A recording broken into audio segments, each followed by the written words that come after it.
Caps Farming.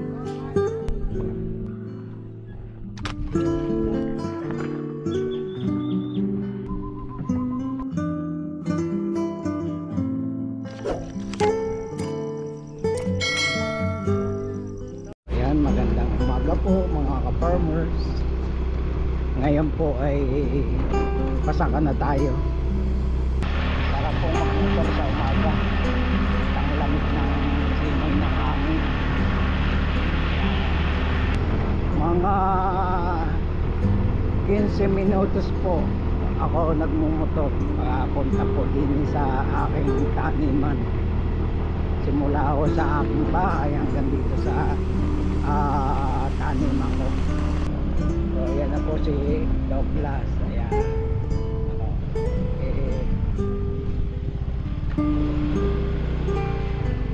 Dito tayo. Ayan na po ang alaga ko. Nasa lubong tayo.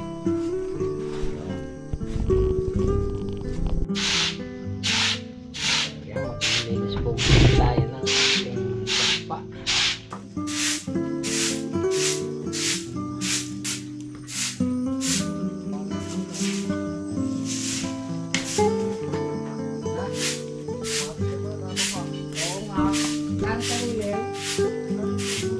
Magandang umaga mga farmers.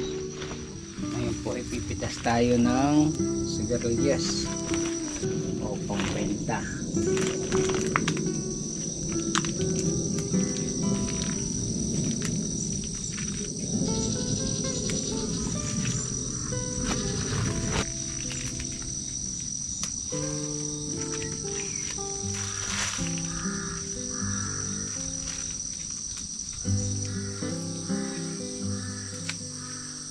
So yan po mga farmers, update po tayo dito sa ating singkang.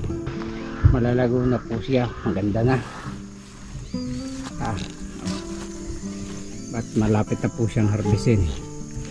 Mga 1 week po ay pwede na. Ganda po niya. Bali 4 na plat po at kalahati lang tumubo sa ating mga singkang. So ito po ay 45 days lang mag-harvest na po pag ari ang napatanim. So ito pong kabaan na lote na lupa ay tatamnan ko rin po ng singkang. So na-spray ko na po siya yan kahapon. Ngayon po ay lilinisin na natin ito para matamnan na ng singkang. Ayan po. Ito po ang lugar na to na na-spray na. Ito na po yung tatamnan natin ng singkang. Yan.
Po mga ka-farmers, matapos po nating linisan itong ating tatamnan ay aayusin naman po natin ang plat. Yan. So kailangan pong ayusin para yung tubig kapag umulan ay sa pathway po dadaan, hindi po masisira yung tanim natin. kailangan po medyo malalim itong pathway para yung tubig ay doon po dadaan sa pathway, hindi po dito sa ating tatamnan. Ayan. So pagkatapos po natin na mag-ayos ng plat ay lalagyan na po natin ng pataba ng ipot ng manok para may pataba na po siya. Kasunod po niyan ay spray na natin ng sa buto ng mga damo para hindi mauna ang mga damo. So Round Star po yung i-spray natin. Mamaya pakita ko po sa inyo.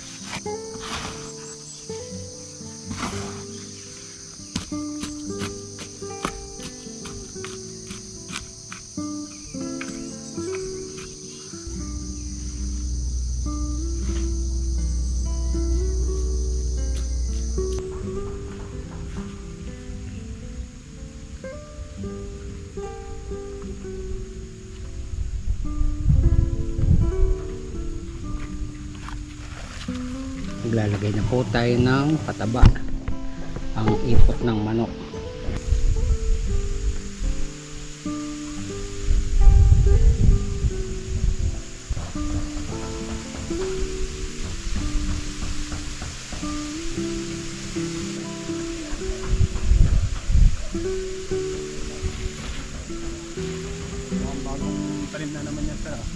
Ayan po mga ka-farmers, matapos tayo mag-ayos ng plat at maglagay ng pataba ay maguguhit naman po tayo para sa linya ng pagsasabugan po natin ng singkang.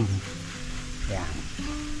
Kailangan nakalinya para maganda po siya, magandang tingnan.